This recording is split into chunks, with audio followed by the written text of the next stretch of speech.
राधे राधे दोस्तों, स्वागत है आप सभी का एक बार फिर से एक नए ब्लॉग में, एक नई वीडियो में। कैसे हैं आप सब लोग? इसके लिए कमेंट बॉक्स में राधे राधे ज़रूर लिखिएगा।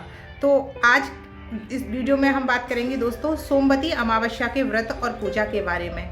जैसे कि आप सभी को पता ही है, 20 फरवरी 2023 को है सोमवती अमावस्या, यानी कि साल 2023 की पहली सोमवती अमावस्या का जो व्रत है वह 20 फरवरी 2023 को है। तो उसके लिए मेरी सभी बहनों को, सभी सखियों को सुहाग के इस व्रत की, इस पूजा की हार्दिक शुभकामनाएं इस चैनल की तरफ से।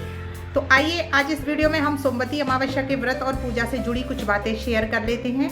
उससे पहले वीडियो अच्छा लगे तो इस वीडियो को लाइक कर दीजिएगा और चैनल को भी सब्सक्राइब ज़रूर कीजिएगा।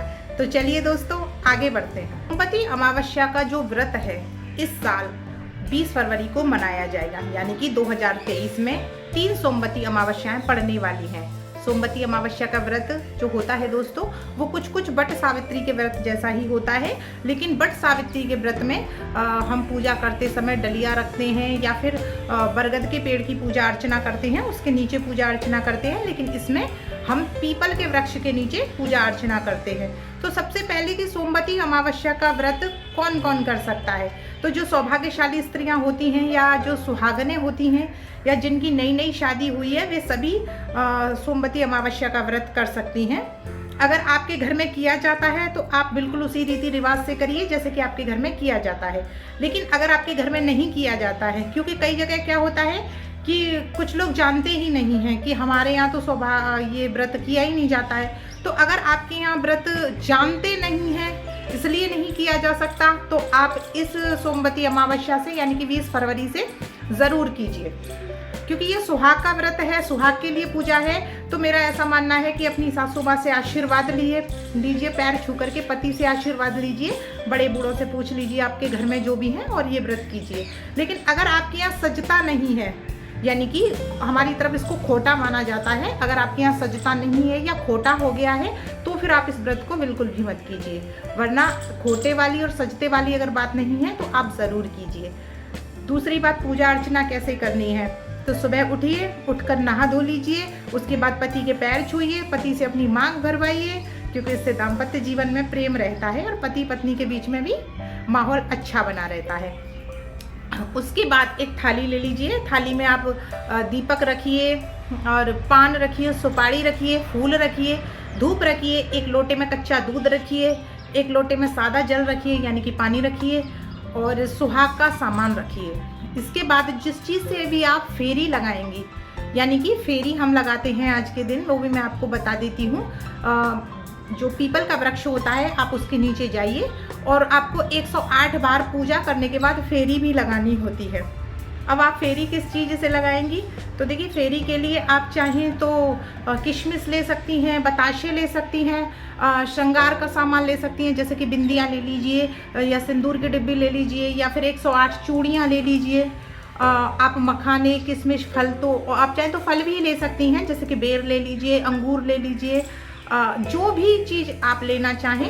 108 टॉफ़ियाँ ले लीजिए, आजकल तो बच्चों की टॉफ़ियाँ भी आती हैं, बड़ी टेस्टी लगती हैं, तो वो टॉफ़ियाँ भी आप ले लीजिए और उनसे 108 बार आपको फेरी लगानी है। अब पूजा कैसे करनी है?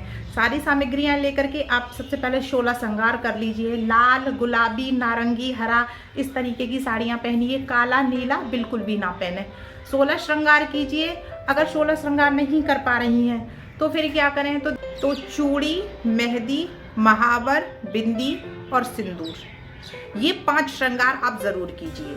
अब साड़ी अगर नहीं है, नई साड़ी नहीं है, कोरी साड़ी नहीं है, तो क्या करें?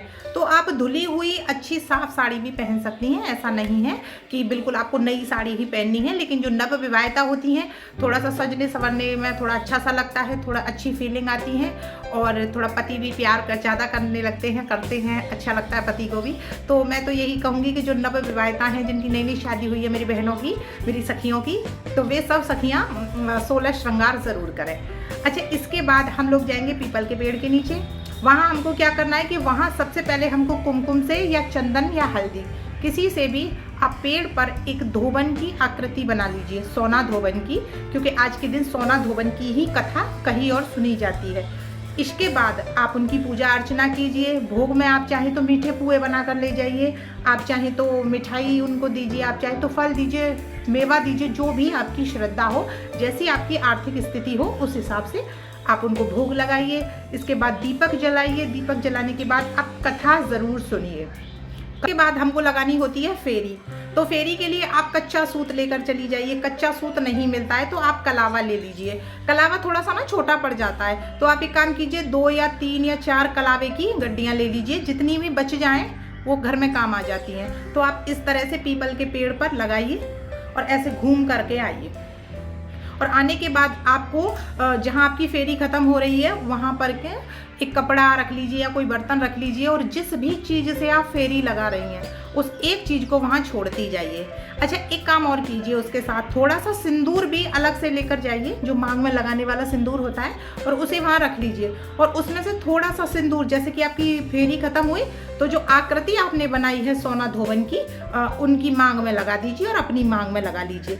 तो ऐसा अगर आप करती जाएंगी 108 बार, तो उससे क्या होगा, 108 बार आप उनकी भी मांग भरती जाएंगी देवी की, और अपनी भी मांग में 108 बार आप सिंदूर लगा लेंगी। तो ये होता है फेरी लगाने का नियम। हमारी तरफ फेरी इसी तरह से लगाई जाती है।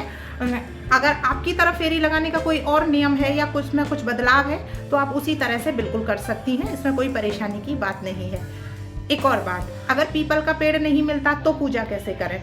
तो देखिए, पीपल का पेड़ नहीं मिलता है तो आप तुलसी के पेड़ की या फिर शमी के पेड़ की, जो शमी का वृक्ष होता है, आप उनके नीचे बैठकर पूजा कर सकती हैं, बिल्कुल पीपल की तरह।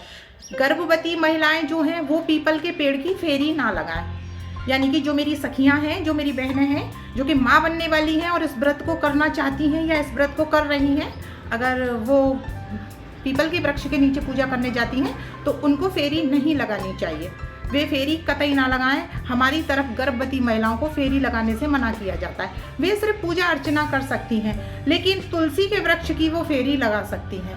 तो अगर वो फेरी लगाना चाहती हैं, फेरी 108 फेरी भरना चाहती हैं, तो वो तुलसी के वृक्ष की भर सकती हैं, लेकिन पीपल के वृक्ष की ना भरें। अच्छा, कुछ मेरी सखियां हैं, कुछ बहनें हैं कि इस व्रत को फलाहार रखती हैं या कुछ निर्जरा रखती हैं या कुछ खाना खा लेती हैं। तो हमारी तरफ मीठा खाना खा लिया जाता है, यानी कि पूजा करने के बाद हम लोग मीठा खाना खा लेते हैं। ऐसा नहीं है कि हम फलाहार करते हैं और मीठा खाना खा लेते हैं, लेकिन नमक नहीं खाइए आज के दिन। अच्छा, आज के दिन कुछ नियम भी अपनाइए, जैसे कि आज के दिन आप रुई के बिछावन पर ना सोइए। रुई के बिछावन पर आज के दिन नहीं सोया जाता है, तो आप रुई का इस्तेमाल ना करें। जो दीपक आप जला रही हैं उसमें भी आप चाहे तो सूत का या फिर कलावे का थोड़ा सा वो जला सकती हैं दीपक, लेकिन रुई का इस्तेमाल आज के दिन ना करें। आप पूजा जब कर रही हैं तो उसमें एक रूमाल भी ज़रूर रखिए, और वो रूमाल आप अपने पति को दे दीजिए। पूजा करके आने के बाद उनके पैर छू लीजिए। उनसे अगर सुबह मांग भरवा ली है तो कोई बात नहीं भरवा पाएंगे तो शाम को जब वो ऑफिस से आए तो आप उनसे अपनी मांग भरवा लीजिए, या काम से लौट करके आएँ, क्योंकि कभी कभी क्या होता है, हम पूजा में थोड़ी सी देरी हो जाती है और हमारे पति काम पर चले जाते हैं, तो ऐसा आप कराइए। और इसके साथ ही आप अपने व्रत को संपन्न कीजिए, माता रानी से आशीर्वाद लीजिए, अपने अखंड सौभाग्य का, अखंड सुहाग का, सौभाग्यवती होने का।